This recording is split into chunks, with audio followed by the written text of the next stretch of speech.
Bueno, pues muchas gracias a todos, a todas y a todos por venir, por este último esfuerzo en este último día de la Sexta Escuela Federal de Jóvenes de Izquierda Unida.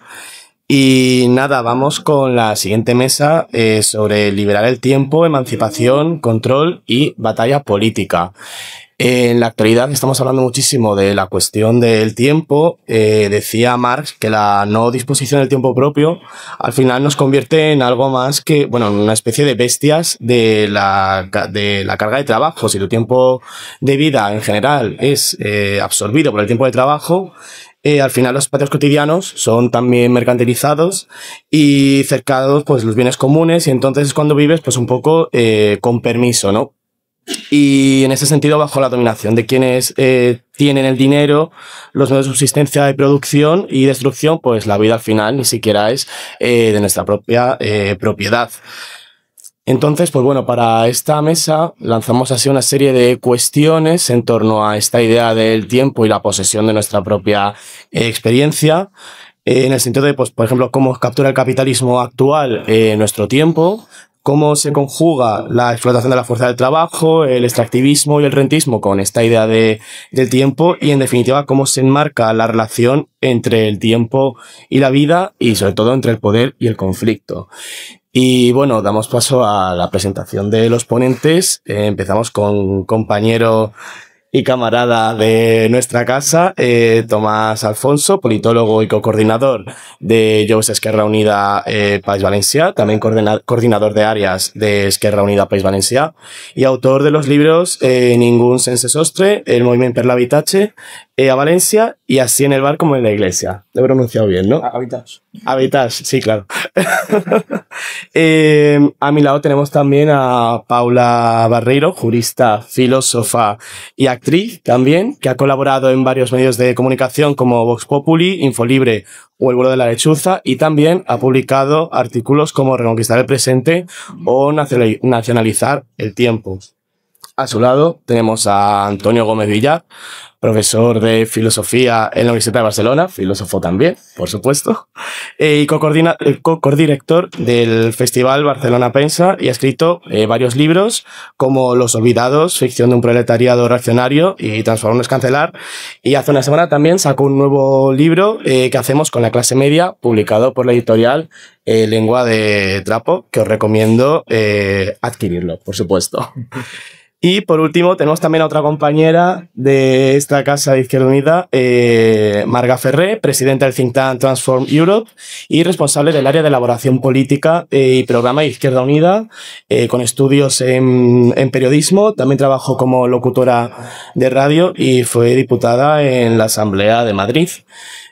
Así que nada, damos comienzo a esta mesa, si queréis, en este orden de ponencias, y le doy el turno de palabra a mi compañero y camarada Tomás.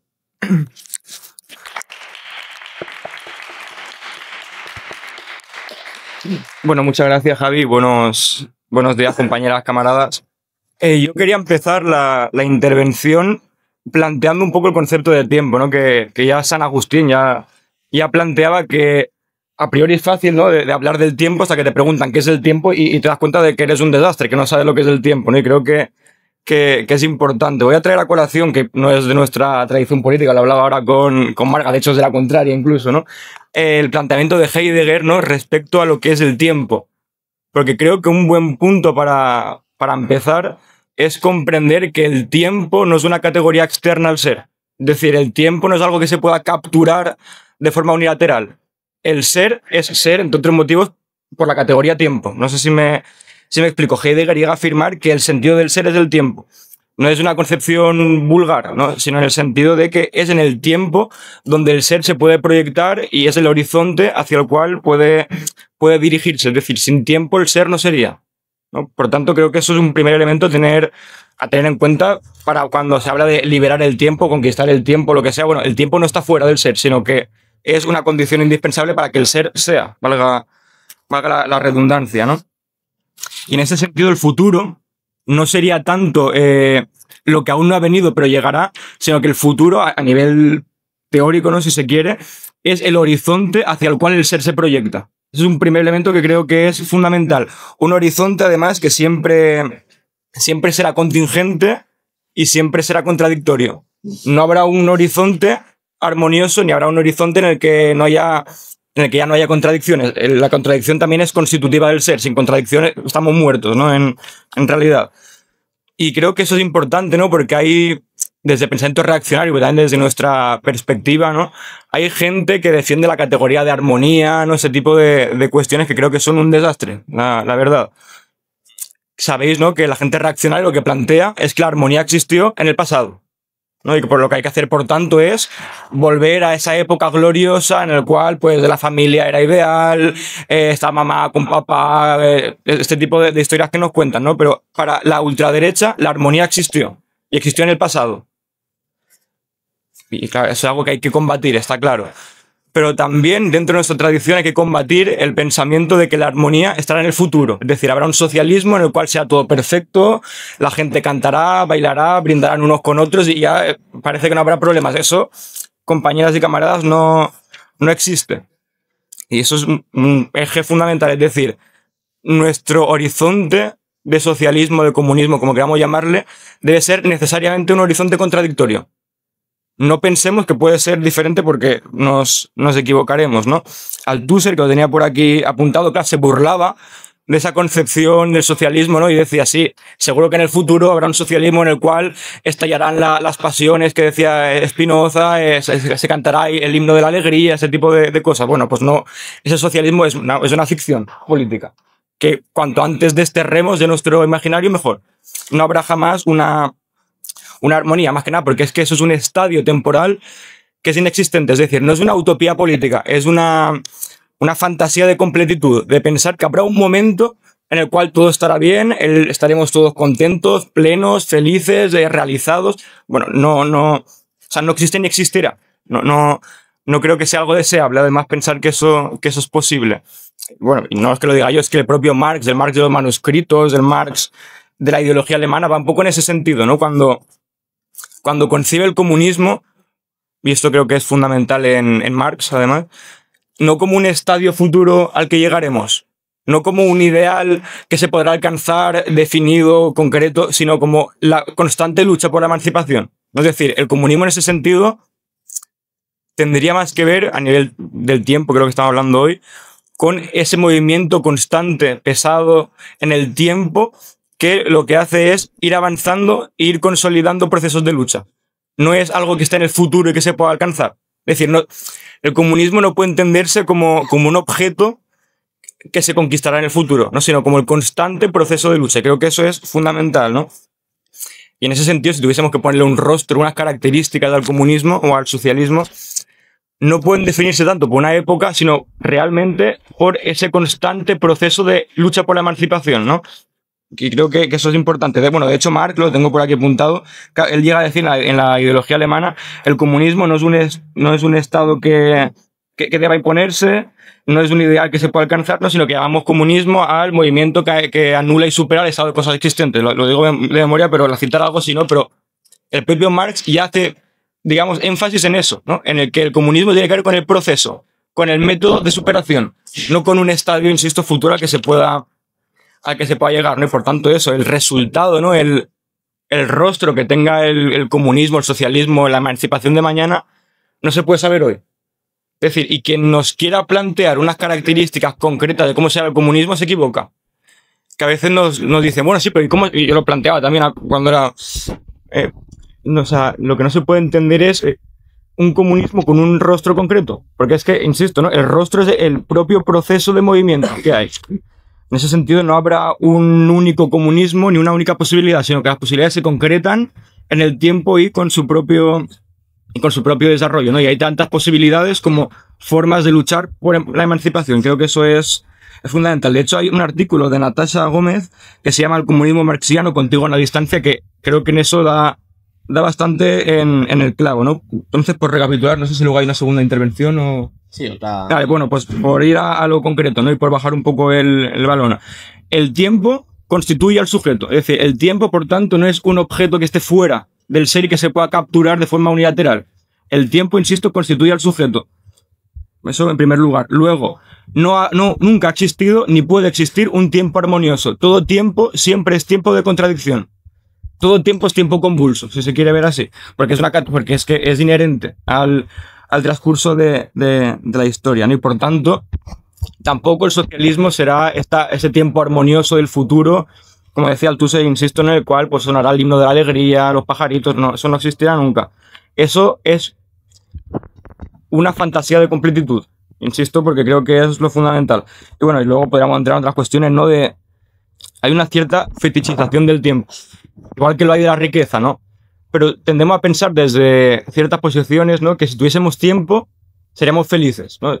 A mí lo que me falta es tiempo y dinero. Bueno, pues aunque tuviésemos todo el dinero del mundo y todo el tiempo del mundo, claro que sería mejor que lo que hay ahora, está claro, ¿no? Pero no seríamos totalmente felices, sin contradicciones, sin problemas, porque es que eso siempre va a darse. Y por tanto creo que, y con esto sí que acabo ya, que la liberación del tiempo que planteamos nosotras no puede concebirse, insisto, desde la fantasía de completitud. Si tuviese el tiempo necesario para hacer X, sería plenamente feliz. Es mentira. Creo que nuestra concepción debe ser más moderada, si se quiere decir. Lo que queremos es liberar el tiempo, porque en ese tiempo liberado es donde se nos permitirá ser vulnerables, donde se nos permitirá cuidarnos unos a otros, es donde se nos permitirá equivocarnos. Es decir, liberar el tiempo no para ser perfectos y totalmente felices, sino para tener el tiempo necesario para poder cuidarnos, y entendiendo eso, ¿no? Que liberación del tiempo, la liberación del ser, nada más.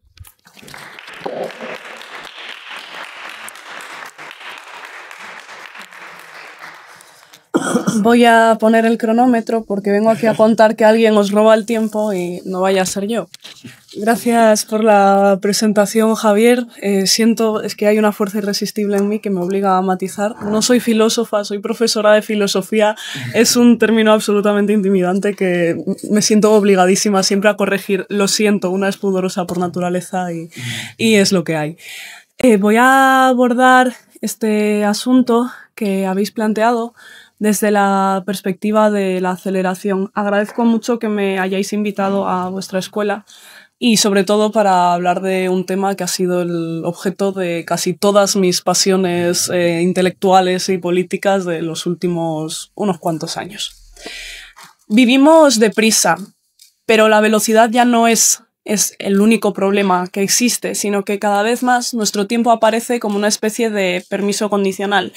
No es nuestro de manera plena, sino que nos es concedido a cambio de obedecer reglas, aceptar vigilancia o cumplir expectativas externas que no son nuestras. Esta forma de existencia la podemos llamar vivir con permiso y no se reduce a una sensación puramente individual de estrés o urgencia, sino que de alguna manera constituye una arquitectura técnica y social que estructura el tiempo de manera sistémica. Hablamos de un régimen donde los ritmos, las pausas y los horizontes de nuestras vidas no se deciden colectivamente ni de manera democrática, sino que están programados y regulados por actores que concentran poder sobre estos flujos del tiempo. Las empresas, los algoritmos, las plataformas, en definitiva, quienes controlan la infraestructura que sostiene la vida social y económica. En este escenario, la perspectiva subjetiva de no tener tiempo se corresponde con una expropiación efectiva de nuestra autonomía, porque incluso cuando creemos elegir, nuestras decisiones están mediadas por sistemas que anticipan y condicionan nuestras acciones. El tiempo, de esta manera, no es una entidad neutral que ordene los acontecimientos de forma natural, no es parte de la naturaleza, sino que tiene un importante peso político del que nos toca hacernos cargo como sociedad. No es verdad que el tiempo pase igual para todos. Actualmente la disposición del propio tiempo es un privilegio para los que más tienen, y esto no solo se refleja en la forma que tenemos de vivir nuestro presente, sino también en el tiempo que nos queda para el futuro.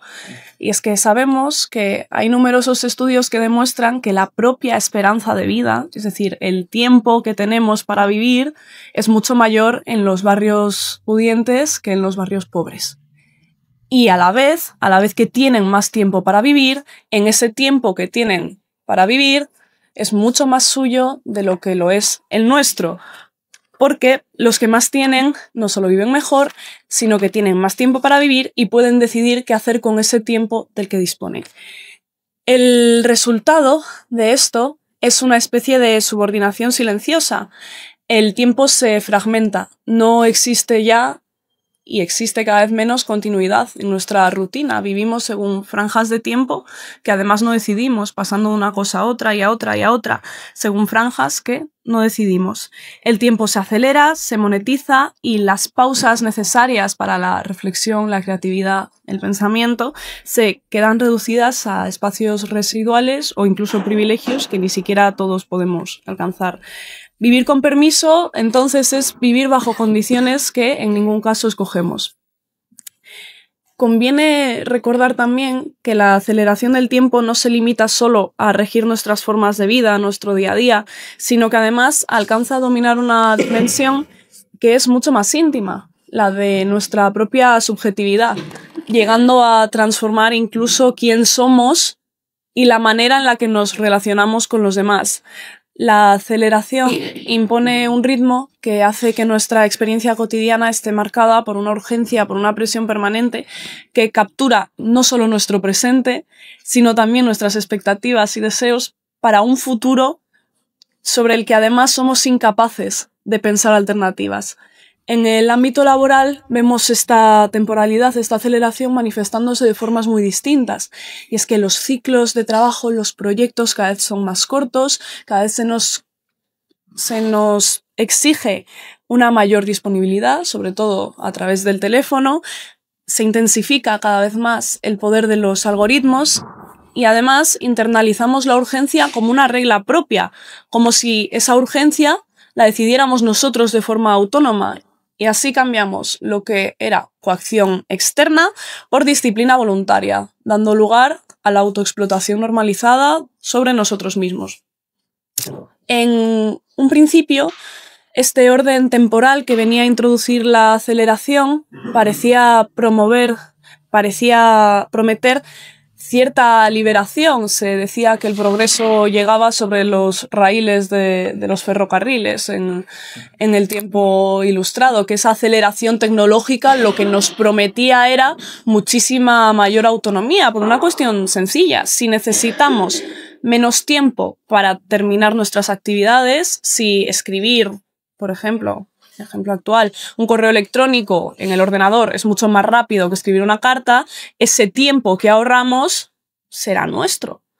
Esto era lo que de alguna manera se pensaba, pero a la vez que se ha reducido el tiempo que necesitamos para cumplir con ciertas obligaciones y actividades, esas obligaciones se han multiplicado. Por tanto, tenemos menos tiempo disponible cuando parecía que íbamos a tener más.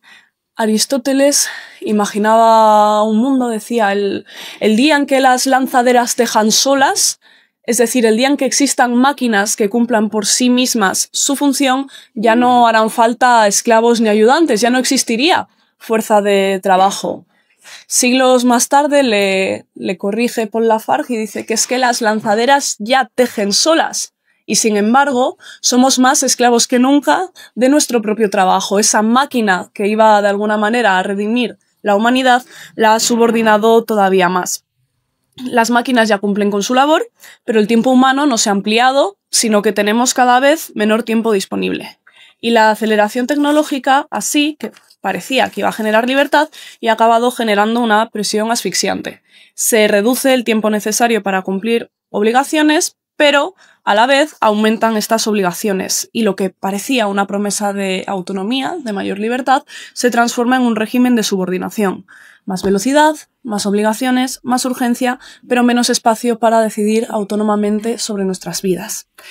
Hartmut Rosa conceptualiza esta situación definiéndola como un totalitarismo abstracto, porque la aceleración no impone una coacción directa que podamos notar, que podamos ver, sino que configura un marco donde nosotros mismos internalizamos la presión, la urgencia, el estrés, la ansiedad y actuamos bajo la ilusión de elección. Y aquí es donde está lo peligroso, lo perverso, porque es que la aceleración se nos presenta de alguna manera como si fuese natural, como si fuese un pedazo de naturaleza, pero es que no lo es. Y la paradoja así se vuelve evidente. cuanto más rápida es la tecnología, más escaso y más controlado se convierte nuestro tiempo y menos podemos disponer de nuestro tiempo según nuestros propios deseos y necesidades.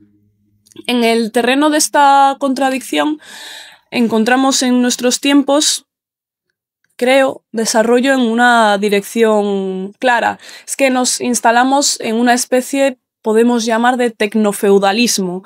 Un régimen donde esos avances tecnológicos, esas plataformas digitales no liberan, sino que regulan y condicionan los ritmos de la vida, transformando el tiempo en un recurso privatizable. La velocidad, que como decíamos debería ampliar nuestras posibilidades, se acaba convirtiendo en un instrumento de control.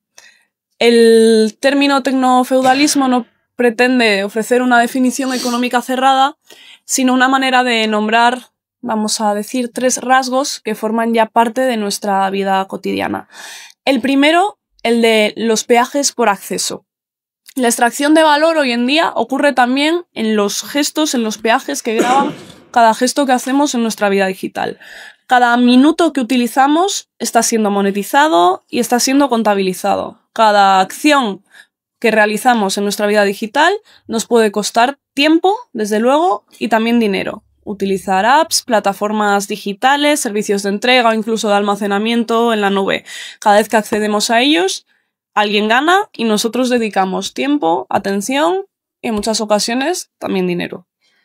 Segundo, señoríos de reputación, puntuación, perfiles, reputaciones digitales que no nos podemos llevar a otra parte, porque nuestra biografía al final termina atrapada en dominios donde la pertenencia es revocable. Pero el destierro, salirnos, el renunciar a una vida digital, nos convierte en invisibles, hace que nos quedemos atrás. Y por último, una jurisdicción privada del tiempo.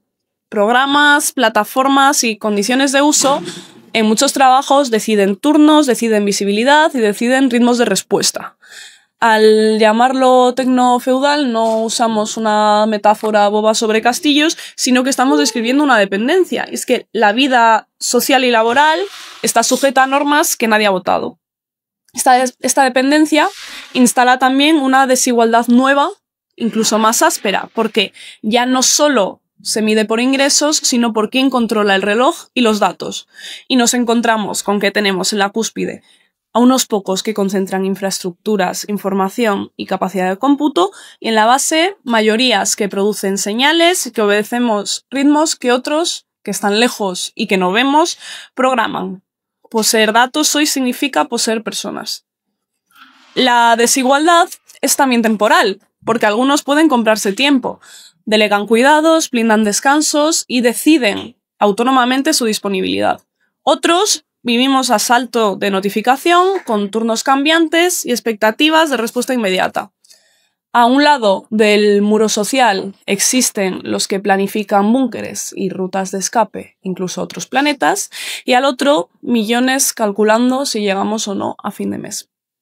Aquí podemos hablar incluso de la inteligencia artificial y de los algoritmos, que no son fuerzas ciegas, no son destinos inevitables, sino que son decisiones humanas codificadas, decisiones humanas que parecen decisiones de la naturaleza.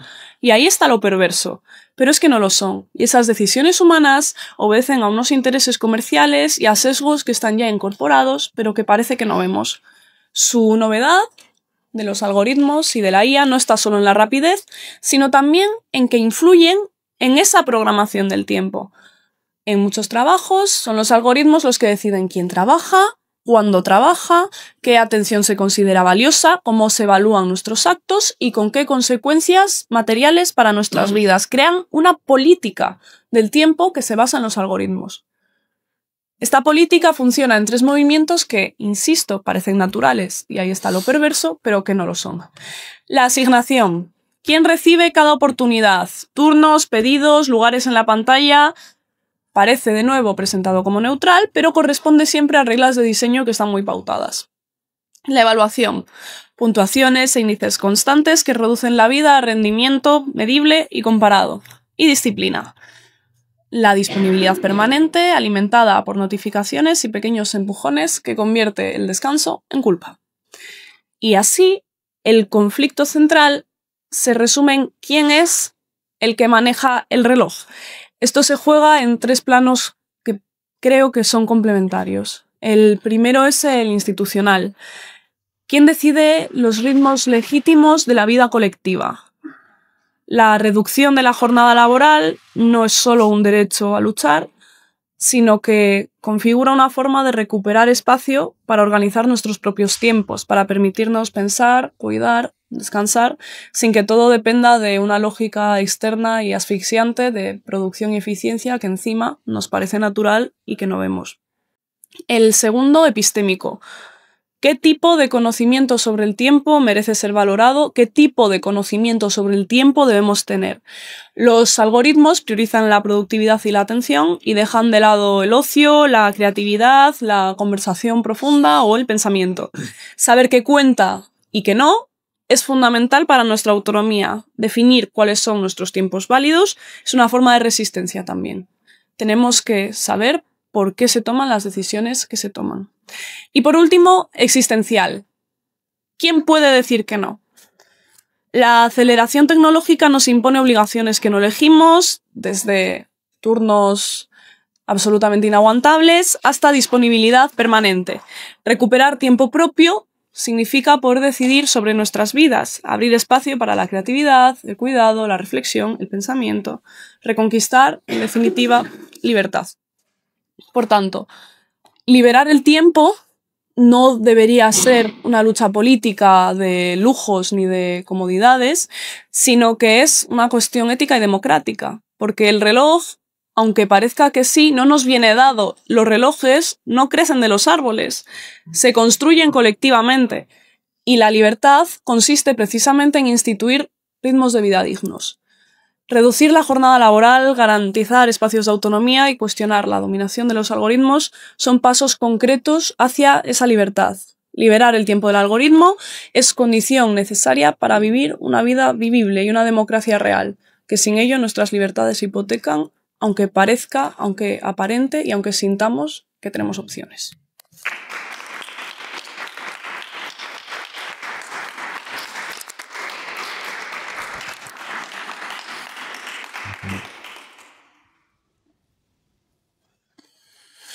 Bien, buen día.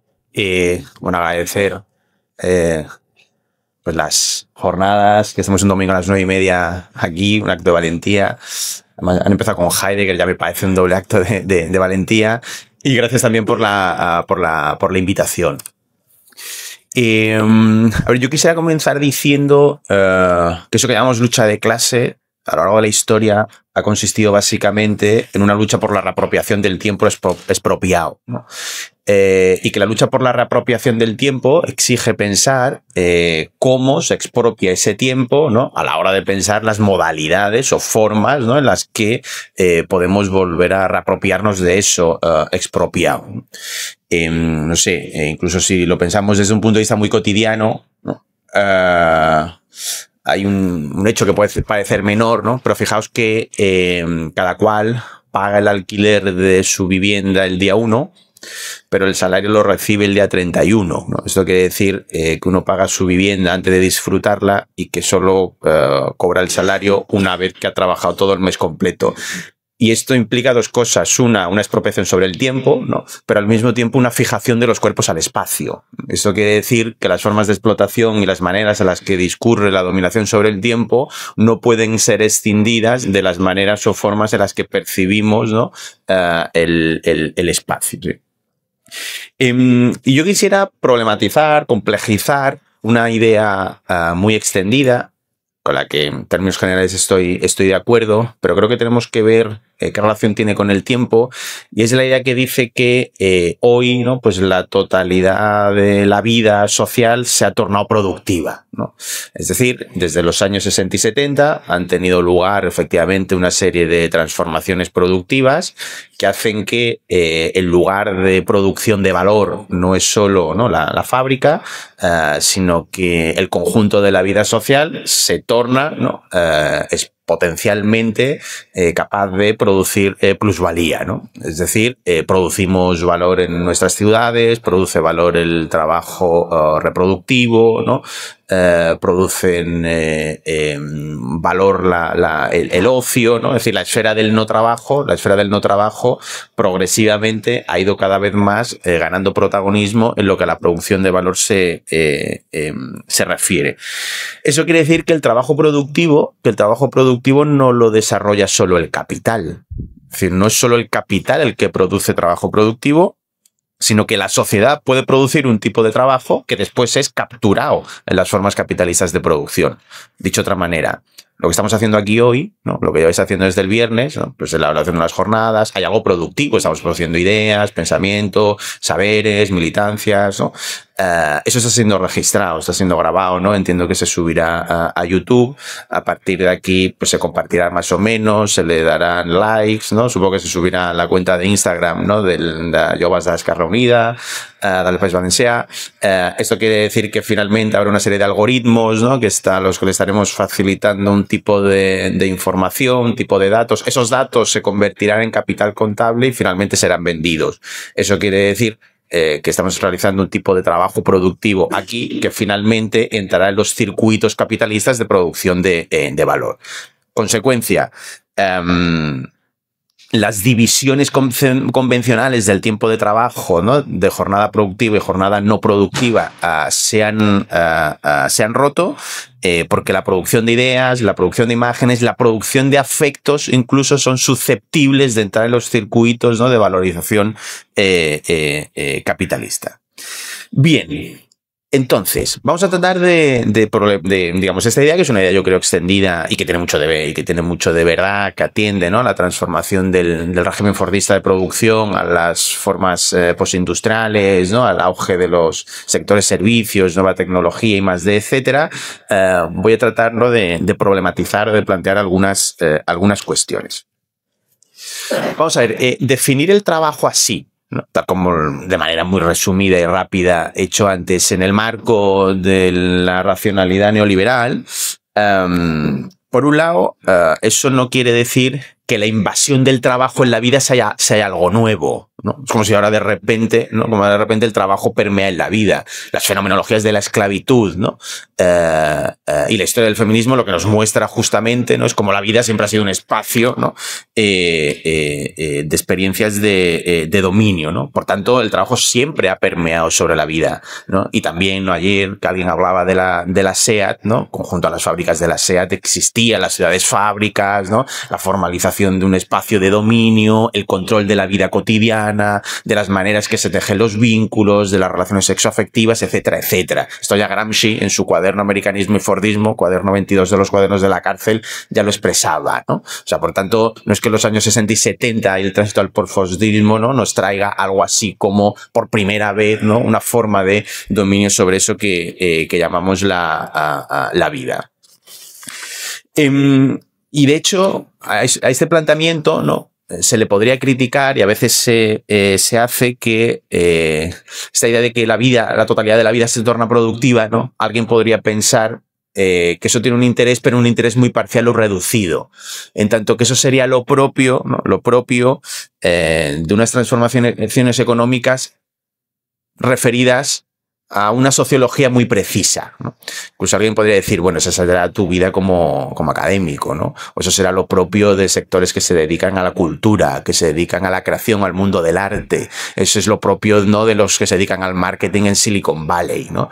Pero ya me contarás qué tiene que ver, ¿no? Eso con el tipo de trabajo, ¿no? Que puede realizar alguien en una fábrica de 6 a 3 de la tarde cuando sale. Cuando sale ese señor no genera ningún... Es decir, que hay un señor de Silicon Valley que empujando al niño en el columpio en el parque se le ocurre una idea y entonces esa idea se torna productiva y por tanto la totalidad de la vida es susceptible de valorización de capitalista. Estamos hablando de una sociología muy específica, ¿no? Con lo cual alguien podría decir, no hay aquí un sesgo de clase, ¿no? En el que quienes tienen un capital cultural y educativo son susceptibles de entender el trabajo así, pero quienes están desprovistos de ello en realidad no, es decir, trabajadores manuales, ¿no? Fabriles,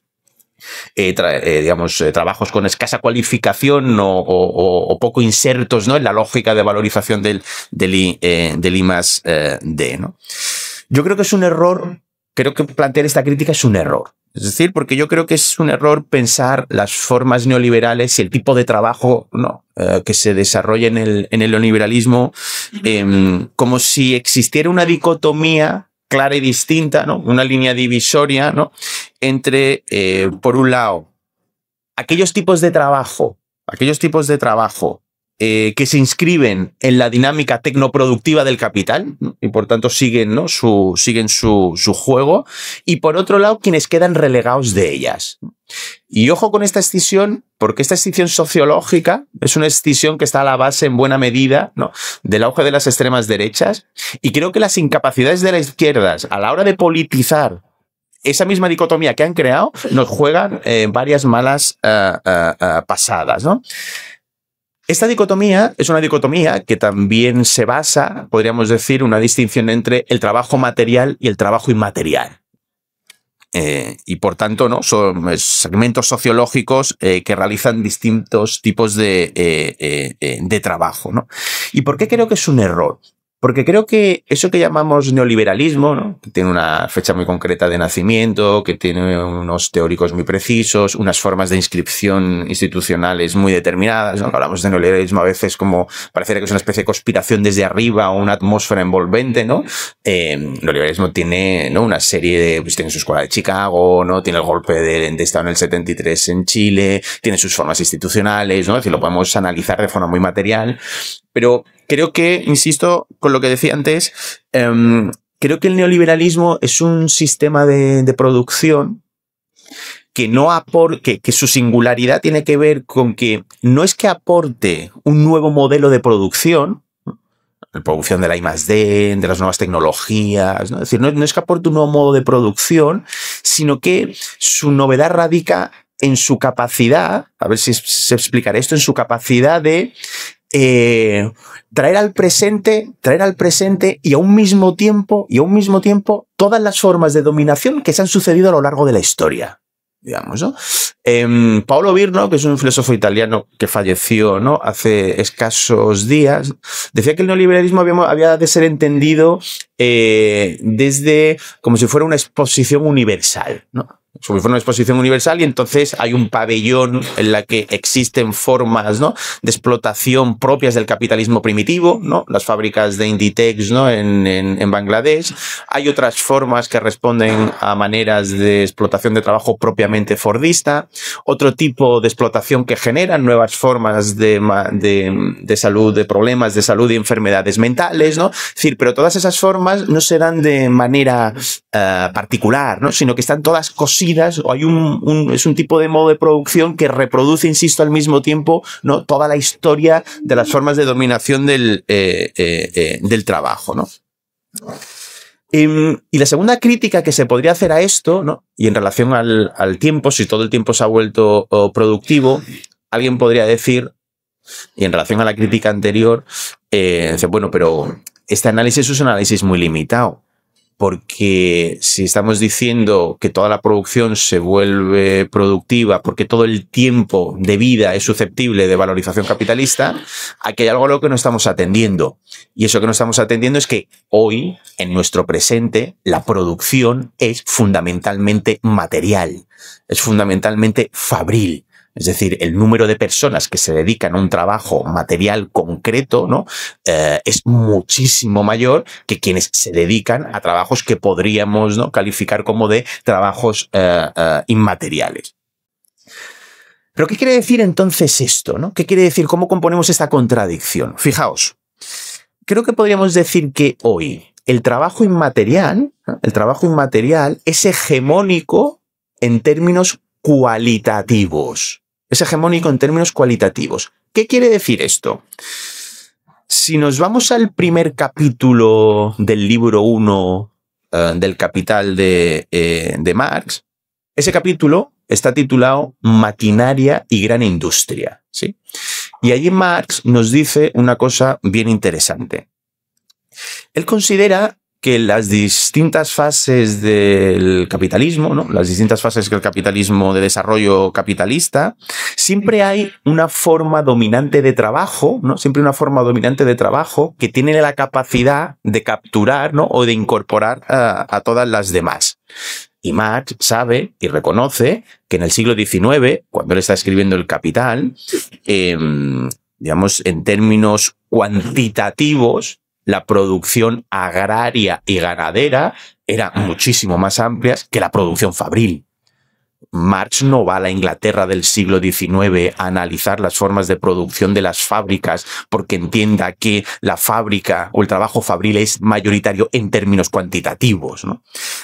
Sino que lo hace porque entiende que es una forma de trabajo hegemónica en términos cualitativos, insisto, porque ejercía una atracción centrípeta, ¿no? Es decir, porque estaba obligando al resto de formas productivas a industrializarse. Estaba obligando a las formas ganaderas y a las formas agrícolas a adoptar las formas del trabajo industrial y del trabajo fabril, ¿no? Por tanto, cuando hoy se dice que el trabajo inmaterial que permea el conjunto de la vida social y por tanto todo nuestro tiempo tiene una posición hegemónica, eso no quiere decir que el conjunto de la fuerza de trabajo, ¿no?, se dedique a grandes trabajos inmateriales, ¿no?, a producir bienes inmateriales, a producir ideas, afectos, subjetividades, etcétera, sino que aun reconociendo que constituye una parte minoritaria de la producción fabril, de la producción de trabajo, y que además habríamos de establecer una división norte-sur de dónde se produce y dónde no se produce este tipo de trabajo. El trabajo inmaterial tiene una posición hegemónica porque se sitúa hoy en el mismo lugar en el que se situaba el trabajo fabril cuando Marx está escribiendo El Capital.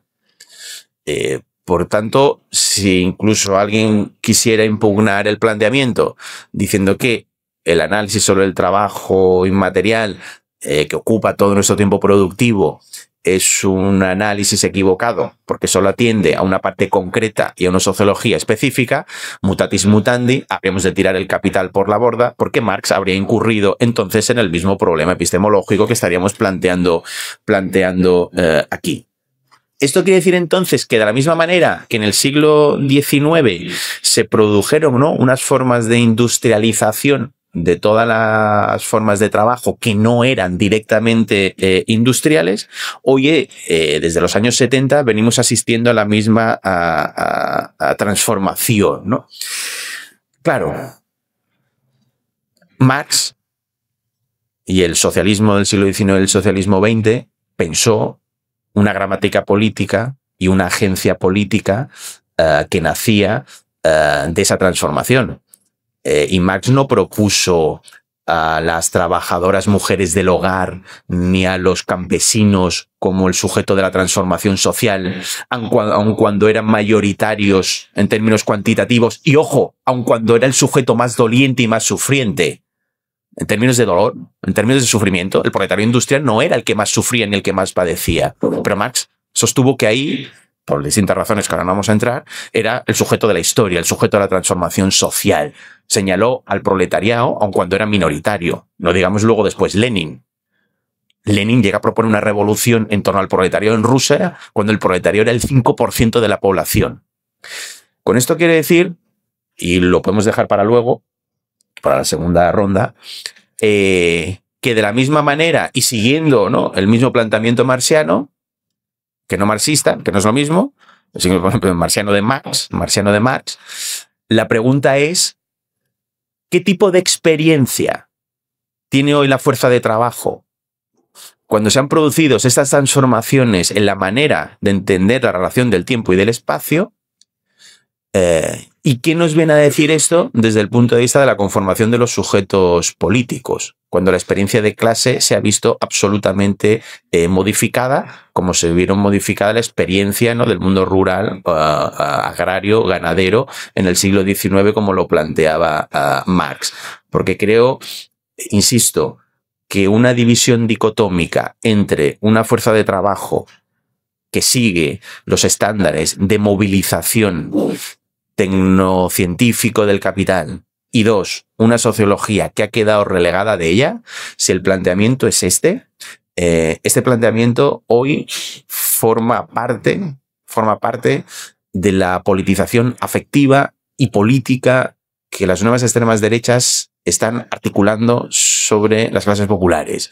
Y creo que habremos de salir de ahí con una serie de horizontes estratégicos y políticos a los que quizás luego podemos tener tiempo de conversar. Muchas gracias.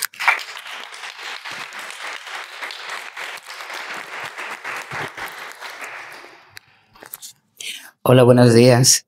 Qué frío. Soy Marga Ferré. Hace mucho que estoy de periodismo y que fui diputada hace 30 años. O sea, en esos 30 años me dediqué a la filosofía política, a dirigir un think tank europeo de ideas progresistas. Vengo de Oporto, de una conferencia de marxismo-feminismo en la que se oyen voces diferentes que hablan del tiempo, del lenguaje de los cuerpos de manera distinta. Y el lenguaje distinto es algo de lo que yo quisiera traer un poquito aquí. Yo soy marxista y no soy pesimista. A mí me enseñaron que un marxista no tiene derecho a ser pesimista. Analizamos la realidad tal cual es y sobre las condiciones actuales es la que intentamos modelar un horizonte de expectativa en la que la explotación no exista.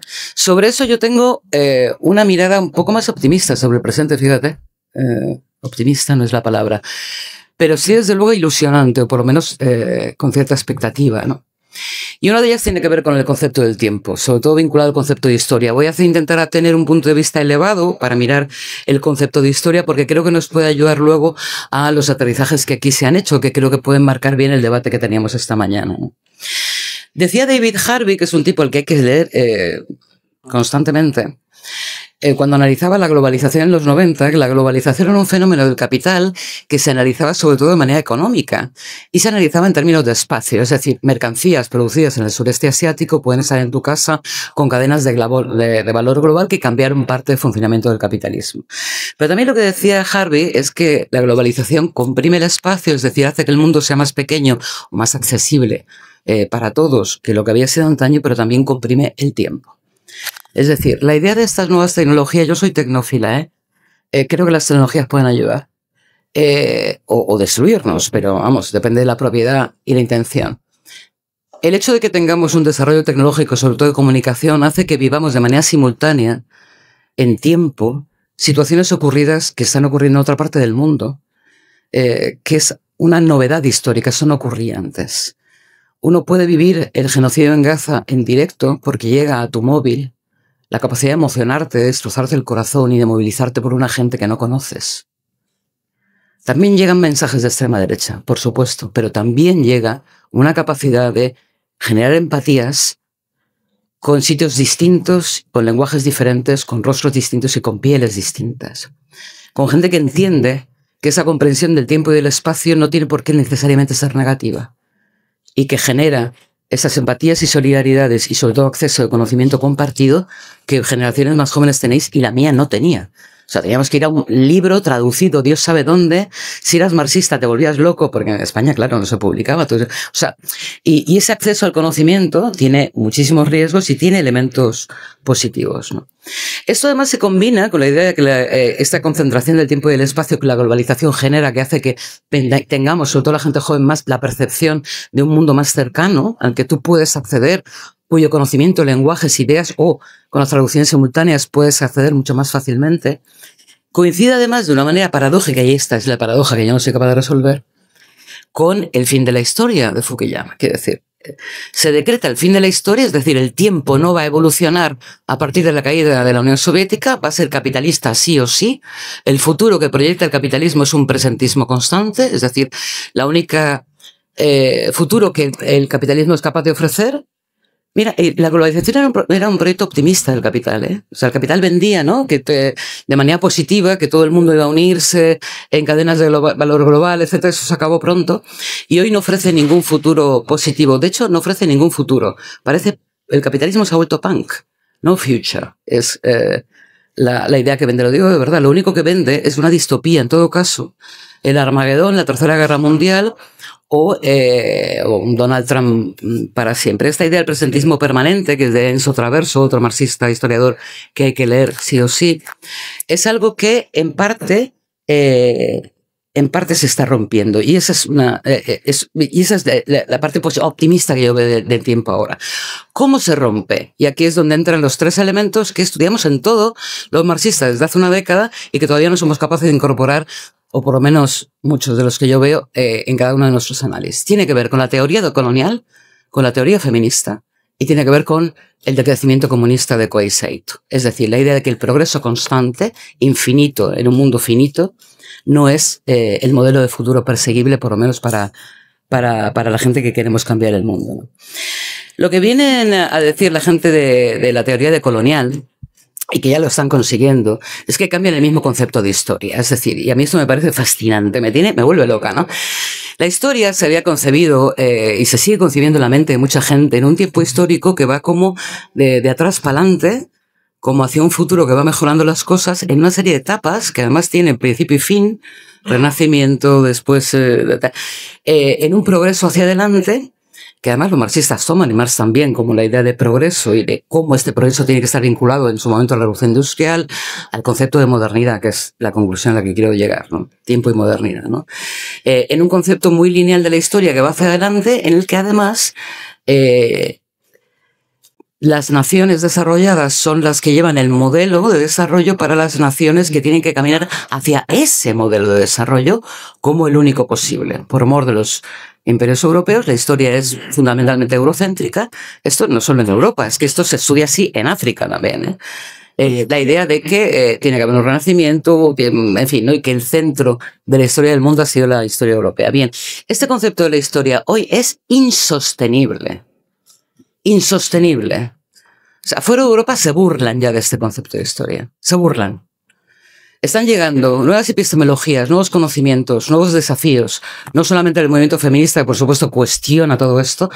O sea, antes de Marx casi no leíais un libro de historia. O sea, Marx es quien introduce en la historia la idea de que la historia no es la historia de los reyes y las guerras, por Dios, que la gente y la lucha de clases es quien hace la historia.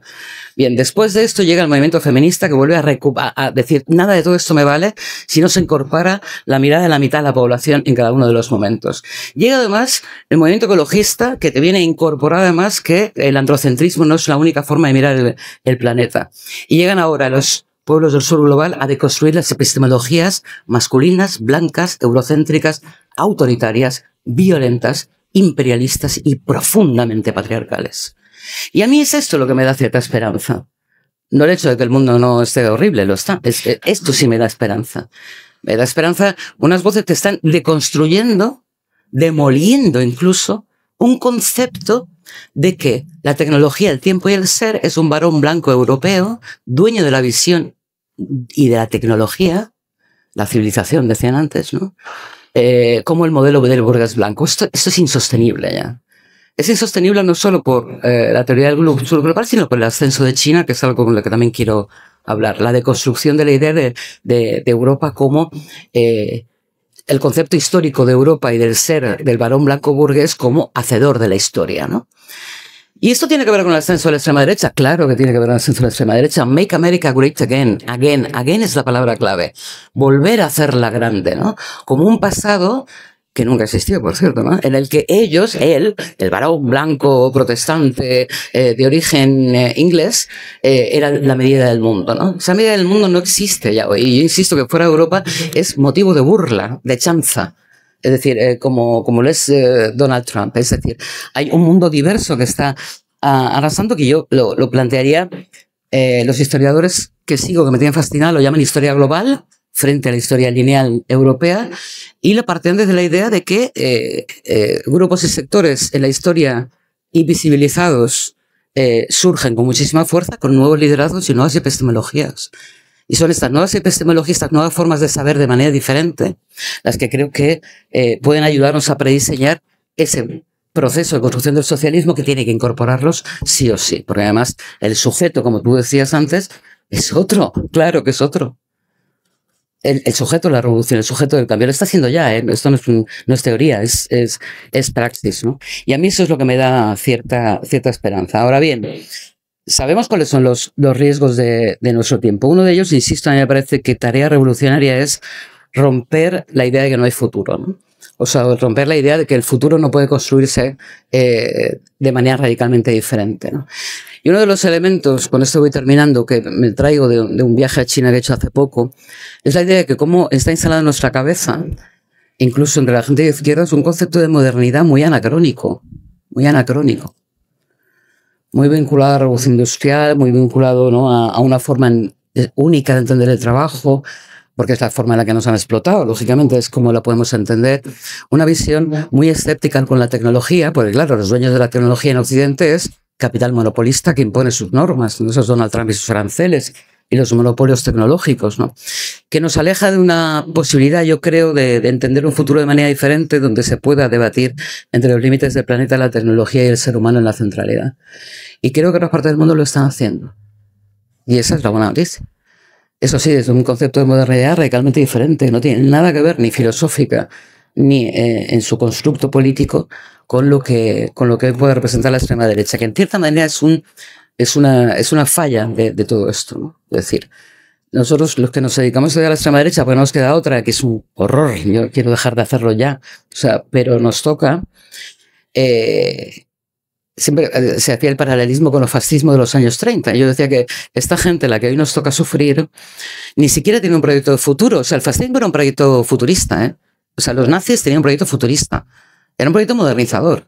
A lo bestia, pero modernizador. O sea, de hecho, los 1000 años del Tercer Reich era un proyecto de futuro. El futurismo, de hecho, es una corriente nazi. Bueno, perdón, italiana, fascista, ¿no? Estos no plantean un futuro mejor, no tienen un proyecto modernizador. Vox nunca habla de economía.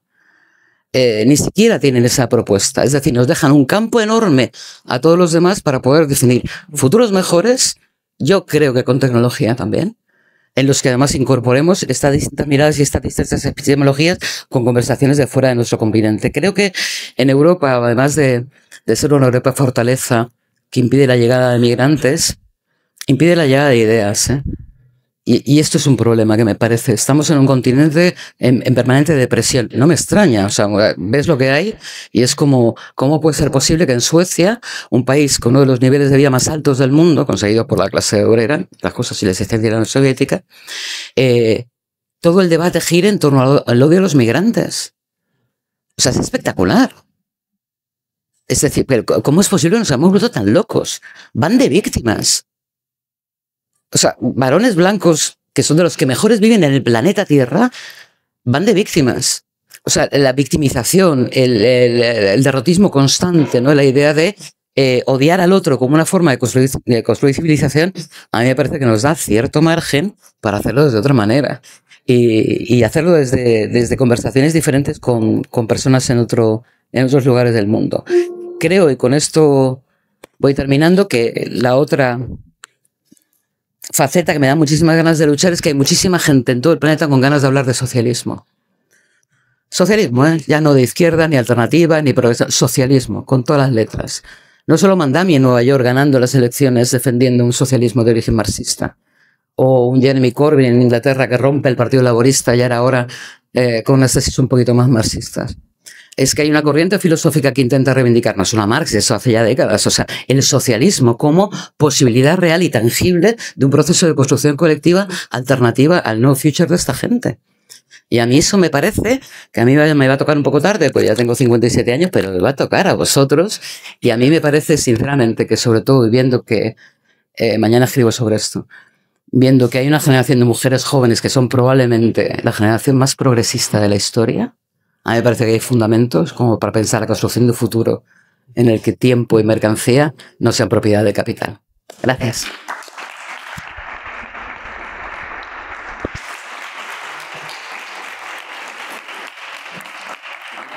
Pues muchas gracias a los compañeros por estas primeras intervenciones. La verdad es que hay tantísimas cosas de las que podríamos seguir incidiendo en esto.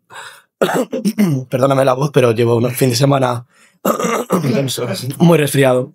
El caso. de todos estos conceptos, creo que no hay duda de que al final, en una escuela además hablamos de juventud, el tiempo es posiblemente uno de esos temas que más nos choca en tanto a que, bueno, pues estamos en lo que dicen estos años, un futuro por delante, de poder hacer cosas, vivir cosas, nuestra idea del tiempo encima de nosotros, pero al final, ante todo, estamos constituyéndonos posiblemente como sujetos políticos en tanto que vamos entrando en toda esta dinámica del mercado laboral, en toda esta dinámica de la venta de nuestra fuerza de trabajo y en un contexto, como bien has señalado, de prácticamente una, no sé si definirlo como era o etapa, pero como una nueva cultura del tecnofeudalismo, es decir, donde ya el tiempo no solo es esta idea clásica que hemos visto de la explotación sobre el trabajo, sino también un poco el control sobre nuestras propias vidas. Y pese a este escenario, evidentemente el optimismo es una herramienta que tenemos en adelante para poder entendernos y poder de algún modo ser capaces de llegar a ese punto de emancipación, esa tarea histórica que tenemos como sujetos políticos. Y precisamente es un tema que a mí en esta segunda parte me gustaría, bueno, con un poquito más de brevedad por las cuestiones de tiempo y tal, pero sí, si queréis matizar algún punto o concretar, pero sobre todo en relación a esta idea de el sujeto político y cómo se ha vinculado al tiempo y a su definición histórica, ¿no? Es decir, aquí ahora mismo en esta idea de jóvenes entrando ya en esta condición de proletariado, de trabajo, en esta era cultural, política, económica del tecnofeudalismo y cómo nos configuramos y sobre todo también cómo se ha podido configurar incluso la otra parte de esta lucha de clases, ¿no? Ya sea pues en nuestro tiempo la burguesía, en el pasado pueda ser el esclavista o el señor feudal y cómo esta configuración del tiempo, ese relativismo del tiempo, de algún modo ha configurado también nuestra propia concepción política. Así que nada, os dejo el siguiente turno. Seguimos un poquito con el mismo orden. Yo soy muy ordenado, así que compañero Tomás, cuando quieras. Bueno, muchas gracias, Javi. A ver, intento ser breve, ¿no? Porque tampoco tenemos mucho tiempo, pero se han dicho muchas cosas que creo que son muy interesantes. Empiezo un poco por lo que planteaba Marga. Creo que algo fundamental, y ahora vuelvo con la cuestión del tiempo, es entender que la ultraderecha, cuando se victimiza, no es una posición a la defensiva, es una posición ofensiva. Es decir, es una posición de ataque, siempre, ¿no? ¿Por qué? Porque parten de un agravio ficticio, pero para poder atacar, ya lo sabéis, ¿no? Es decir, la víctima nunca es verdugo. Y juegan con eso, ¿no? Es decir, y por cierto, la victimización de la ultraderecha también sirve para tapar y ocultar a las víctimas reales que sufren el capitalismo, ¿no? Pero va de eso. Es decir, cuando la ultraderecha se victimiza, lo hace para poder atacarte. O sea, no es un rol defensivo, es un rol ofensivo y creo que eso es importante tenerlo en cuenta. Vuelvo a la cuestión del tiempo. Creo que Marga ha dado en la clave, que es la necesaria recuperación de la categoría futuro. Insisto, un futuro que será imperfecto, ¿no? Porque es que el ser humano es imperfecto, no somos ángeles ni dioses y menos mal que no lo somos, pero sin la categoría futuro nos metemos en problemas. ¿Por qué? Porque ahí es donde, por ejemplo, opera la reacción. Es decir, si no hay una categoría futura a la que proyectarse, el ser se proyecta hacia atrás, ¿no? Y por tanto, si el futuro no se considera algo deseable, imaginamos o pensamos que el pasado sí que lo fue. Aunque es mentira, está claro que el pasado no fue deseable, ¿no? Quizá para el hombre blanco hetero sí, ¿no? Pero cuando se dice es que el pasado vivíamos mejor, bueno, serán los hombres blancos, ¿no? Porque las mujeres, las personas migrantes, no creo que viviesen mejor, ¿no?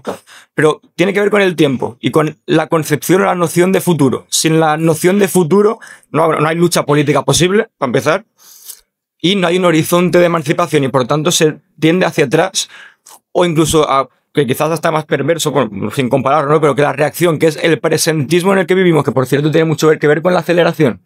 Es decir, como no somos capaces de concebir un futuro diferente, un futuro mejor, un futuro de emancipación, lo que hace, como no concebimos una vida distinta en el futuro, lo que hacemos es en el presente querer vivir 1000 vidas, ¿no? Y tiene que ver con la aceleración, con, aparte de toda la maquinaria que hay, ¿no? De toda la semiótica que hay vinculada a ello, pero también tiene que ver con eso, con la falta de futuro. Como no hay futuro, tiendo al pasado o tiendo a querer en el presente hacer más de lo que puedo. Pero insisto, tiene que ver con la categoría futuro.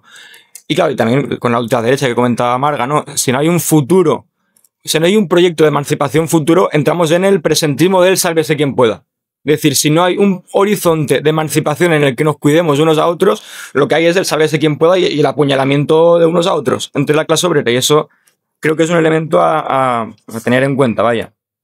Y luego, y por no extenderme mucho tampoco, creo que hay que estar muy pendientes de lo que hace el enemigo. Yo tengo una manía con eso porque es que si no leemos, si no escuchamos a los otros, somos un desastre. Y fijaos que a mi juicio hay una evolución o una transformación de la noción del tiempo en la burguesía. A ver cómo lo puedo explicar de forma muy breve. O sea, no tiene nada que ver. Gente como Bastos, el profesor, ¿no? que su frase más mítica, más icónica, que hay camiseta y todo, es capitalismo, ahorro y trabajo duro, ¿no? No tiene nada que ver este tipo de perfiles con el rollo Yados Fitness, este tipo de historias, ¿no? Es decir, los liberales antiguos, por decirlo de alguna forma, obviamente consideran el tiempo siempre como tiempo productivo, como tiempo que tiene que estar optimizado, pero vinculado casi estrictamente al ámbito laboral. Es decir, los millonarios antiguos, ¿no? La vieja burguesía se pasaba el día, en teoría, trabajando, ¿no? Pero es muy centrado en el ámbito laboral. Es decir, entienden que el tiempo productivo tiene que estar sí o sí vinculado con lo laboral. Hay un cambio ahí. Porque ahora lo que se habla es de generar ingresos pasivos, de bueno, en fin, de ser tu propio jefe, ese tipo de cuestiones, ¿no? Y por tanto hay una evolución. Es decir, el tiempo que para la burguesía, para el capitalismo, siempre tiene que ser tiempo productivo, que lo comentaba Paula, que eso es así. Pero no es lo mismo que el tiempo esté solo dedicado al ámbito laboral con lo que hay ahora, que lo que hay ahora es bueno, despertarse a las 5 de la mañana, echarse un cubo de agua fría, ir al gimnasio, alimentar, este tipo de historias. Es decir, claro que la burguesía sigue considerando, y para mí es que es central, el tiempo como tiempo productivo, pero ya no dedicado solo al ámbito laboral. Es decir, cada vez hay más una inversión en uno mismo, no solo en el trabajo, sino una inversión en uno mismo. Es decir, tengo que tener tiempo para mí, pero ya no solo para trabajar, es que hay un cambio ahí. Y creo que eso es fundamental, ¿no? ¿Por qué? Porque cada vez más, igual que pasa con la riqueza, ¿no? Hay una fetichización también del tiempo en la burguesía, que nos termina calando, ¿no? En la cual lo que consideramos es que tengo que tener tiempo no solo para estar trabajando, dedicar el tiempo ahí, sino dedicar el tiempo a el cuidado de uno mismo, porque seguro que con eso ya estaré plenamente feliz y plenamente sano. Bueno, es falso. O sea, igual que hay un fetichismo de la riqueza que es erróneo, ¿no? Que es pensar que si tengo mucho dinero seré muy feliz, que es falso. También lo mismo con el tiempo, ¿no? Y acabo con lo que empezaba también. Nosotros tenemos que liberar el tiempo, pero no para hacer como hace la burguesía, que se despierta, en teoría, ¿no? Los nuevos liberales que se despiertan por la mañana, hacen flexiones, este tipo de historias, sino entendiendo que liberar el tiempo es tener tiempo para equivocarse, para fallar, para ser vulnerables. Simplemente lo dejo ahí.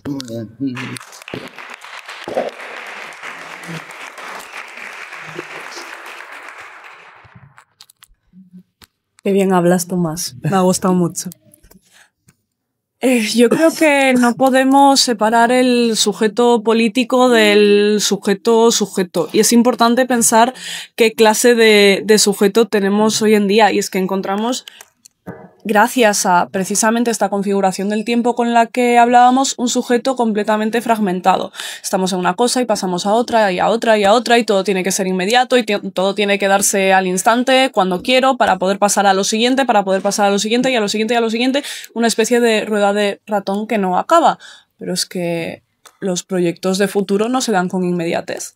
¿Qué hacemos entonces frente a esto? ¿Somos nosotros como seres individuales responsables de llevar a cabo una retransformación de nuestra propia subjetividad? Pues tampoco creo que sea la respuesta. Sí que me parece importante de alguna manera que cada uno individualmente trate de conquistar su propia autonomía, emancipar su propia atención, que me parece fundamental. Pero es que con todo esto no basta y ya sabemos que dejar a la responsabilidad y apetitos individuales cuestiones tan importantes que son comunes, que son colectivas, pues no funciona. Estamos en un momento histórico curioso en el que, como decía Bauman, parece que nos da mucho más miedo la eternidad que la muerte. Y destinamos nuestra vida a vivir un cúmulo de pequeñas inmortalidades, pero que tienen que ser instantáneas y que por tanto son muertes, para poder producir precisamente esa acumulación de experiencias, una tras otra, otra tras una. ¿Cómo podemos entender la acción política desde ahí? Pues a mí personalmente me parece complicado. os lo dejo a vosotros, porque es que el material humano que tenemos es el que es y está como está. Y quien quiera una revolución de angelitos con un sujeto político perfectamente consciente, educado, que vive en una temporalidad más parecida a la de la naturaleza que a la del capitalismo, pues bueno, como diría Sacristán, que se vaya a hacer la revolución al cielo, porque es que esa revolución en la Tierra no es posible. Entonces, últimamente pienso mucho sobre esto y a lo mejor es que hasta suena un poco hippie y a mí, dicho así, no me gusta, pero sí creo que es importante que en este momento nos reconciliemos con la vida, con el concepto de vida y con el concepto del tiempo en la vida. Es decir, si podemos de alguna manera estar aquí hablando de esto, si podemos quejarnos de la temporalidad que configura y dirige nuestra forma de vida hoy en día, es para empezar porque estamos vivos, porque no estamos criando malvas. Creo que es importante recuperar el concepto de vida para poder trabajar la acción política desde ahí. Y es que tenemos la suerte precisamente de estar vivos y el propósito de que nuestras vidas puedan ser más nuestras que suyas y que no sean dirigidas. Desde ahí, y ahora viene el momento de tibia reformista, lo siento. Reducción de la jornada laboral, cada uno para consigo mismo. Reducción también del tiempo de pantalla y reconciliación de nuestro tiempo con los ritmos de la vida. Me quiero referir también al trabajo que se está haciendo desde el Ministerio de Trabajo con la propuesta de ampliación de permisos por fallecimiento de seres queridos. Me parece fundamental y creo que va precisamente en esta dirección. Esa medida reconcilia el tiempo convencional con el tiempo de la vida. Porque si mi madre se muere hoy, yo no puedo ir a trabajar ni en 2 días y a lo mejor tampoco la semana que viene. Entonces, pues eso.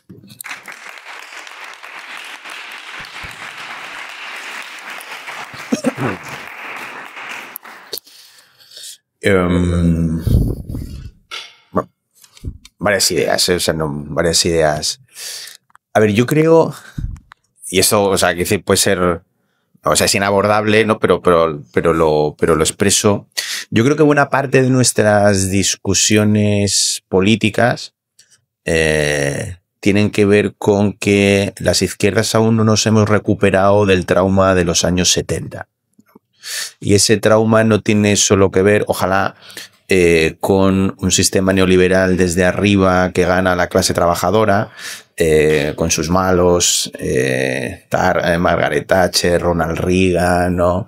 La desindustrialización de las cuencas mineras inglesas, etcétera. Ojalá la cosa fuera tan sencilla como una película de Ken Loach y el espíritu del 45, pero la cosa es un poco más compleja. La cosa es un poco más compleja porque los años 60 y 70 no es solo la lucha de la clase trabajadora contra el capital, sino que es una lucha en el interior de la lucha de clases. Hay algo ahí de una clase trabajadora queriendo ir más allá de sí misma, unas izquierdas incapacitadas para crear las instituciones necesarias que albergaran nuevos deseos y demandas, y de aquellas aguas, ¿no? Aquellos lodos, ¿no? Estas aguas. Y aquí hay un elemento que es muy importante, ¿no? De genealogizar, ¿no? Y de volver a estas dimensiones. Con esto quiero decir que a partir de los años 70 hay una mutación muy importante, y es que si históricamente el trabajo, entre otras cosas, siempre ha funcionado como una superficie de la experiencia, que nos ha permitido tener un tipo de experiencia determinada, a lo que venimos asistiendo y se ha venido radicalizando en las últimas décadas es que hay una crisis del trabajo como mediación, digamos, ¿no? Es decir, como constitutivo de identidades, como constitutivos de experiencias, de politizaciones, de vínculos, de espacios, de entendernos con los demás, de entender nuestra posición en la sociedad, etcétera, ¿no? Esto, fijaos, quiere decir, hubo un tiempo en que o sea, parte de la fuerza histórica de la clase trabajadora ha venido siempre porque se consideraba dueña y legítima de un mundo que había construido con sus manos, que otros se lo expropiaban. Y eso es muy importante, porque esto da cuenta de una experiencia, ¿no? Un tipo de relación con el trabajo, ¿no? legitimarse como dueño de algo que he construido contra otros que me lo quitan, ¿no? Los trabajadores hacemos el mundo, decía Buenaventura Durruti, ¿no? En su famosa frase. Es decir, hay una capacidad política, ¿no? Se detentaba una capacidad política como consecuencia directa de la transformación del mundo. En este sentido, obviamente, yo creo que han tenido, ¿no?, una serie de transformaciones en este tipo de experiencia, ¿no?, en el que hemos llegado a una situación en la que muchos de nuestros malestares y dolores sociales no se canalizan políticamente a través de la forma trabajo, aun cuando tienen directamente relación con ello. Y con esto quiero decir que la politización son los problemas de salud mental, ¿no? Se median a través de la salud mental cuando tienen directa relación con el trabajo. Cuando se politizan desde la tensión productivo-reproductivo del feminismo, se hace, ¿no?, en torno al eje feminista y tiene relación con el trabajo. Cuando politizamos desde el ecologismo, relación entre un modo productivo que trunca con los límites del planeta y que por tanto exige otro modelo de producción, se hace a través del color verde, pero tiene relación con el trabajo. Cuando politizamos con el sindicalismo de vivienda, obviamente es una lucha de clase y de expropiación y de producción de valor y de financiarización de la economía en lo social. No se vincula con el trabajo, pero tiene relación con el trabajo. Y así suma y sigue. Entonces a mí me parece que aquí hay tres opciones. Bueno, hay muchas más, pero vamos a reducirlas a tres. Una, versión, ¿no?, digamos, tesis del final de la historia. Los conflictos de clase han desaparecido, con lo cual el mundo cambió en los años 60 y 70, ¿no? Todo es muy complicado, ¿no? Siempre cuando algo no se quiere asumir es muy complicado todo. Entonces es muy complicado. La experiencia, efectivamente, del trabajo ha mutado y, por tanto, ya la clase ha desaparecido. Obviamente sabemos que no. Dos, habría una segunda opción que vendría a tratar de volver a recuperar. No la pregunta, no por qué significa la lucha de clases hoy, sino por recuperar la clase más allá de las formas de lucha o de conflicto que haga, ¿no? Es decir, muchas veces en nuestros debates sobre lo cultural y lo material, mal planteados, sobre las luchas sociales o luchas culturales, simbólicas, mal planteado, y hoy existen muchos movimientos, ¿no?, o existe un auge de esta narrativa, ¿no?, que plantean la necesidad de una vuelta a la clase. Eso es muy curioso, porque estos planteamientos por lo general sostienen que las izquierdas hoy, todas posmodernas, todas discursivas, ¿no?, se habrían vendido, ¿no?, a las luchas culturales y simbólicas, ¿no? Y es una cosa muy curiosa, ¿no?, porque este planteamiento lo que pretende es que el discurso de la clase, desde un idealismo y un solipsismo brutal, ¿no?, tenga efectos performativos, ¿no? Es decir, o sea, si hay un postestructuralismo vago y si hay un idealismo, ¿no?, de manual, es justamente esta pretensión, ¿no?, frente a lo que se suele decir que existen movimientos con una concepción ortodoxa materialista, es todo lo contrario, ¿no? Son idealistas de manual. O existir una tercera opción, que creo por preguntarnos qué significan los conflictos de clase hoy, ¿no? Que cuando se habla de la necesidad de una política de clase, ¿no?, cuando se habla de una necesidad de la política de clase, eso no puede ir acompañado de una suerte de pornoobrerismo, ¿no?, donde la idealización del sujeto, ¿no?, se constituye en carne, por así decir, ¿no?, sino una gramática política que trate de entender cómo se expresan los conflictos de clase en el interior de los conflictos y las gramáticas realmente existentes, ¿no? Es decir, la clase no puede ser un concepto preconcebido que no atienda a las mutaciones de la experiencia y que no sea capaz de atravesar las distintas formas conflictuales que en nuestro presente se están dando. Porque en cada uno de estos ejes que he planteado antes, ¿no?, cada uno de esos ejes, la cuestión de la clase y del trabajo como ejes fundamentales están presentes. Pero una posición materialista no puede no atender al tipo de experiencia que los individuos tienen en relación a eso que hacen hoy. Pues esto.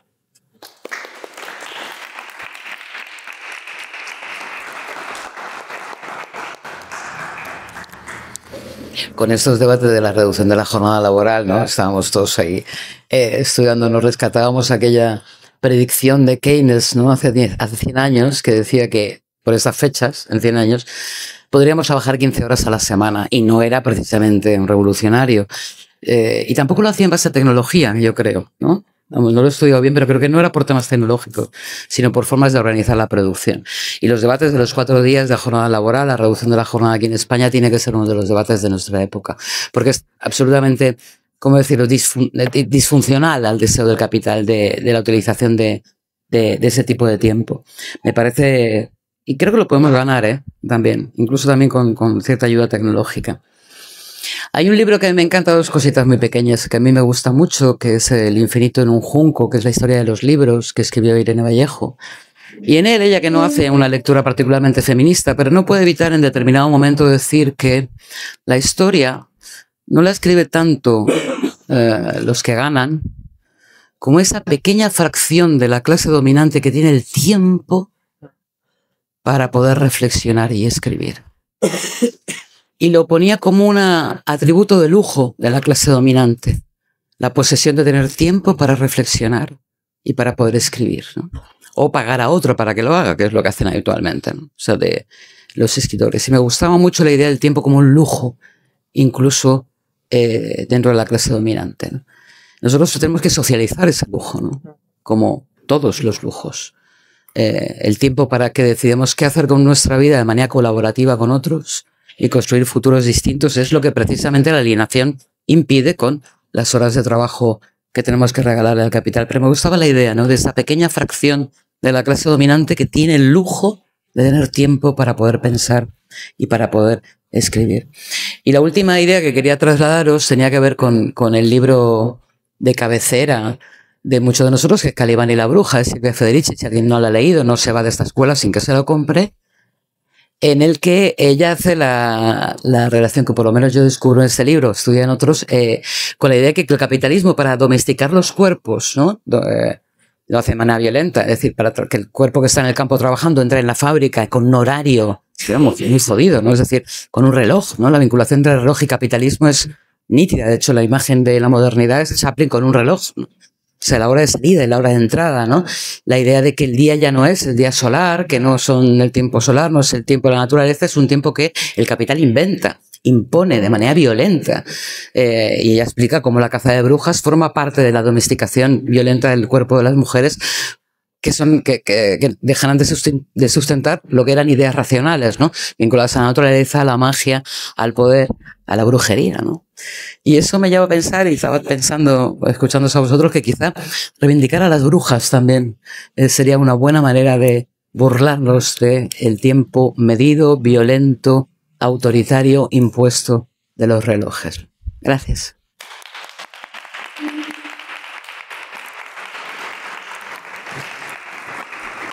Pues nada, muchísimas gracias por vuestras intervenciones y creo que sin duda es algo bastante nutritivo para nuestro crecimiento, sobre todo la militancia de Joyce, pero sobre todo para inspirar un poco esta necesidad histórica que tenemos de por fin emancipar a la humanidad.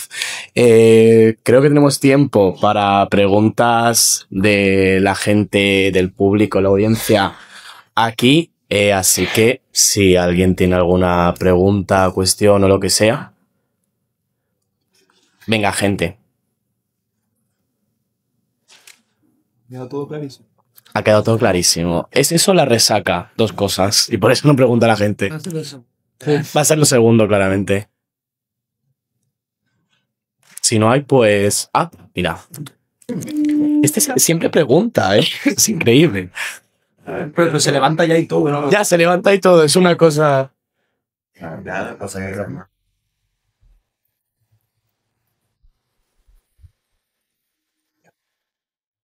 Bueno, muchas gracias por todas las intervenciones, han sido muy interesantes. Y yo quería preguntar, claro, en el momento en el que empecemos a recuperar ese tiempo extra que sacamos de la vida laboral, ¿no? ¿Cómo no se convertiría en ese tiempo productivo de fuera del horario laboral que se está comentando? Básicamente, esa es la pregunta. Gracias.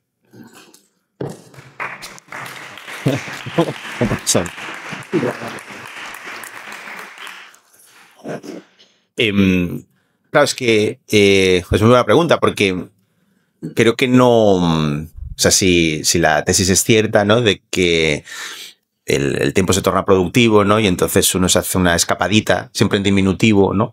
Porque esas escapadas siempre son así. Entonces, es decir, nuestro ocio es un ocio mercantilizado, no es un ocio industrializado. Pero claro, aquí, simplemente por decir algo, dialogar con esto, a mí me genera bastante sospecha, e incluso me genera cierto nerviosismo, ¿no? Las políticas low. ¿No? Es decir, ¿no? Esta cosa del tiempo lento, ¿no? El auge del Bulhanchun, ¿no? De la lectura de los estoicos, todo esto, ¿no? Es decir, porque hay algo ahí en el que en el fondo me parece que es una concepción que no deja de ser una forma política resentida con la idea de praxis. Digamos, ¿no? Es decir, ¿no? Yo creo un poco la película esta Sirat, ¿no? Están muy bien las Raves, ¿no? Que en el fondo es una política del tiempo, ¿no? Porque asume los principios del Hacking Bay, ¿no? Hacking Bay escribe un ensayo que se llamaba Zonas temporalmente autónomas y él considera que ya no es posible las luchas por el espacio, ¿no? Las utopías espaciales, justamente por esta dimensión del capital de haberlo absorbido todo. Las últimas utopías espaciales disponibles eran las utopías piratas y por tanto hoy ¿no? la lucha política es una lucha por suspender el tiempo. De alguna manera las formas rave, ¿no? Lo que tratan de hacer es interrumpir ese tiempo, pero al mismo tiempo en un espacio, ¿no? Yo creo que el final de la película lo que muestra es que esa suspensión del tiempo siempre tiene una materialidad, ¿no? Y cuando el tren, ¿no? Aterriza, ¿no? Termina, ¿no? Irrumpiendo, de alguna manera nos muestra, ¿no? Unas relaciones, en fin, no vamos a entrar ahora en la peli, pero creo que ahí hay algo importante. Es decir, la cuestión es no tanto, ¿no? Una batalla por, creo, la suspensión del tiempo, la contraposición de los tiempos, ¿no? Sino más bien qué tipo de praxis política que atraviesa, ¿no? Dimensiones, ¿no? Muy heterogéneas podemos alumbrar, ¿no? Creo que la nota al pie a la cuestión que planteas pues podría ser esta. Me parece súper interesante lo que dices del tema de la lentitud, que está súper de moda y yo también le he dado muchas vueltas, Antonio. Y es verdad que tiene un lado peligroso, una especie de visión de la vida como absolutamente inocente, insulsa, desprovista de significado, lentitud por lentitud. Tampoco creo que sea la respuesta. Sí creo que hay en esa lentitud una posibilidad, es decir, lentitud, pero lentitud ¿para qué? Para mí esa lentitud sería la conclusión de un proceso por método negativo, depuramos todo lo que está mal, los ritmos absolutamente acelerados de la vida social y los reconciliamos un poco con los ritmos naturales de nuestros propios cuerpos, pero no creo que deba ser un fin en sí mismo, sino una apertura a nuevas posibilidades. Una vez hemos eliminado lo que está mal, habrá que encontrar de alguna manera qué es lo que está bien, pero quedarse en lentitud por lentitud suena un poco más a rollo de comuna hippie que a ninguna clase de lucha política. Entonces ahí yo creo que sí que hay un cierto peligro y es que, como decías, Antonio, creo que este tipo de corrientes sí resienten la idea de praxis porque están un poco en el retorno a esa vida contemplativa de los griegos, de bueno, dedico mi vida a mirar a las estrellas, filosofar y de vez en cuando me caigo en un pozo, pero es que ese no es el mundo real y tenemos que ser conscientes de ello. Entonces, la pregunta ha ido a pillar. ¿El cómo? No lo sé.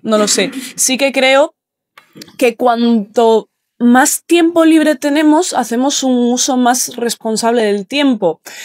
Este año dedicado a observar mi propia vida digital, entrando en el bienestar constantemente, y esto puede ser una cosa absolutamente personal y anecdótica, pero me he dado cuenta de que cuanto menos tiempo de pantalla utilizo es porque tengo más tiempo libre. A lo mejor el no estar constantemente ocupado también nos hace utilizar nuestro tiempo de forma más responsable. No sé si esto es exactamente igual para todo el mundo, pero desde luego a mí me pasa y creo que quizá pueda encontrarme ahí con más gente. Este verano de vacaciones tenía un tiempo de uso de móvil de 50 minutos y ahora que estoy currando y tengo que 3 horas de metro para ir al trabajo y volver y no sé qué y todo eso, pues igual tengo entre 2 y 3 horas diarias. Creo que es importante auto-observarse también en ese sentido para saber cómo gestiona el tiempo cada uno, aunque sabemos que no somos enteramente responsables, sino que de alguna manera hay una fuerza que nos determina. Algo de margen de acción tenemos, aunque sea un poquito. Bueno, yo creo que ya lo han planteado bastante bien. El tema de la lentitud y tal que plantea Han es que es desastroso, ¿no? Porque al final acabas con gente como Han que lo que te dicen es, bueno, lo que hay que hacer para combatir el capitalismo es observarlo, ¿no? Pues bueno, pues no sé, yo no lo acabo de ver por lo que sea. Creo que la pregunta que planteaba el compañero Héctor es complicada, o sea, es compleja, ¿por qué? Porque dentro del capitalismo siempre se va a dar esa contradicción, es decir, dentro del capitalismo, que sabemos cómo funciona, claro que todo tiempo puede ser tiempo productivo, ¿no? Y qué es lo que se plantea. Y por cierto, es muy complejo, ¿no? Porque la clase obrera tiene un problema, que es que a veces tenemos tan poco tiempo que cuando tenemos no sabemos qué hacer con el tiempo, ¿no? Y eso tiene que ver con una tarea militante urgente, que es trabajar la imaginación política y pensar qué querríamos hacer si tuviésemos más tiempo. Es decir, claro que queremos reducir la jornada laboral, pero ¿para qué? O sea, y plantearlo, pero de forma serena y estudiada, ¿no? Porque, insisto, es que hay gente que dice, hostia, mejor ponte a trabajar más tiempo porque qué mal gestionamos a veces el tiempo libre, que obviamente hay que querer tener tiempo libre cada vez más. Que de hecho la propia noción de tiempo libre ya sería para problematizar en otra ocasión, ¿no? Porque eso es tiempo libre, el resto del tiempo, ¿qué es? ¿No? Pero bueno. Pero bueno, creo que ese es un poco el tema, ¿no? Es decir, hace falta tener imaginación política, imaginación en general, para plantear horizontes, porque si no luego no sabemos qué hacer con el tiempo, ¿no? Pero creo que va un poco por ahí. Y ya lo último, por lo que también comentaba antes Paula, a veces tenemos que dejar de pedir perdón, ¿no? Porque, o sea, es como una justificación a veces, a mi juicio, un tanto absurda. Yo lo que planteo, lo que quiero traer a colación, es que la contradicción entre reforma y revolución es una falsa dicotomía. O sea, es que ese es el tema, ¿no? Y ahí yo ahí sí que estoy 100% con André Gord y su concepción de reformas no reformistas. Es decir, reducir la jornada laboral, aparte de ganar 2 o 3 horas de tiempo, que ya está bien, lo que hace es abrir una ventana de posibilidades muy amplia, porque si la gente ve que trabaja 37 horas y el mundo no se acaba, pues dirá, hombre, pues a lo mejor puedo trabajar 35 o 30, ¿no? Es decir, esa noción de reforma, pero no reforma por reformar, reformar para abrir un horizonte de posibilidad en el que podamos transitar el camino a la emancipación. Creo que ahí está la clave política, ¿no? El no hacer las cosas por hacerlas, pero hacerlas con un objetivo, ¿no? En este caso la jornada laboral es ganar tiempo. ¿Para qué? Pues para demostrar que el mundo no se acaba. Tan sencillo y tan complejo como eso. Cuando demostremos que se puede trabajar 37 horas, la gente querrá trabajar 35, 30, 25 y se verá que es posible. Creo que va un poco por ahí el tema. Mira, 2 ideas. Una, hablando de David Harvey, él hablaba, ¿no?, de la explotación horizontal, ¿no? Entonces, como el capital no solo extrae y acumula a través de tus horas de vida, sino a través de tu ocio, ¿no? Yo vivo en el centro de Madrid y es como la escenificación del mundo de David Harvey, ¿no? Es decir, las aceras están para que vayas deprisa a comprar a grandes almacenes absolutamente monopolísticos, que es decir, son los mismos en toda Europa.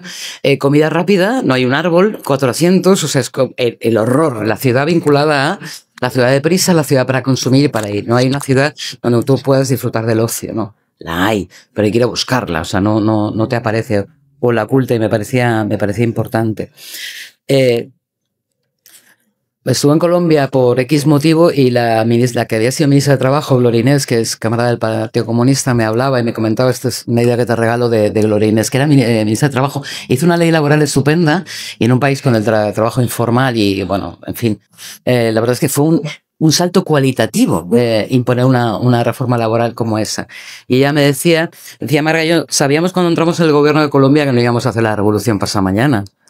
Ahora, lo que sí teníamos claro es que queríamos hacer las reformas más estructurales posibles. Y me gustó. Que por lo menos la reforma que haga sea lo más estructural posible. Esto es lo que y os lo regalo porque me parece interesante para reflexionar. Yo no lo he hecho todavía, pero me pareció que podía ser parte de la resolución de la revolución y reforma y revolución, que me parecía interesante, ¿no? Y solo terminar con un dato que yo creo que abre también parte de los escenarios de lo que estamos hablando de la clase trabajadora hoy, ¿no? Hay estudios que demuestran en todo el planeta, y eso es una tendencia global, que cuando le preguntas a la clase trabajadora qué tipo de jornada prefiere, en su inmensa mayoría, desde Chile a España, estos en varios países dicen que jornadas híbridas. Es decir, unos días en casa teletrabajando y unos días en el centro de trabajo. que puede ser también una de las, si la clase lo dice es porque lo desea, o sea, y quisiera dejarlo ahí para también una de las formas de luchar es la idea de pelear por los teletrabajo que te permite distribuir el tiempo un poco, peleando por supuesto que no nos lo que no nos monopolice. Y termino con una última idea. Ya te digo que yo no soy tan... ¿Será que nací en los 90 y militar en los 90 en el Partido Comunista era llorar? Entonces ahora veo y digo, bueno, igual no es para tanto. ¿Cómo era como entonces, no? Tienes toda la razón, Paula. Todos los estudios que vemos dices es que la generación más joven está dejando de usar las redes sociales. Comparada con la generación de los 40 o de los 50 años.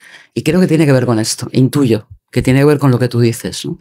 Un cierto alejamiento de esa necesidad constante de estar dando datos, además se exponen menos y además usan redes donde saben quién les ve, cierran, bloquean, no se exponen.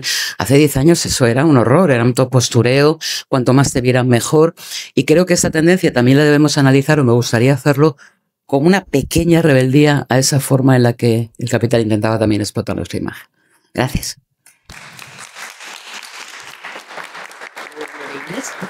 Pues ya sí que sí, finalizamos esta mesa. Muchísimas gracias a todos, todas y todos por venir. Y nada, ahora pues un ratito de descanso, imagen. No empieza a las 12.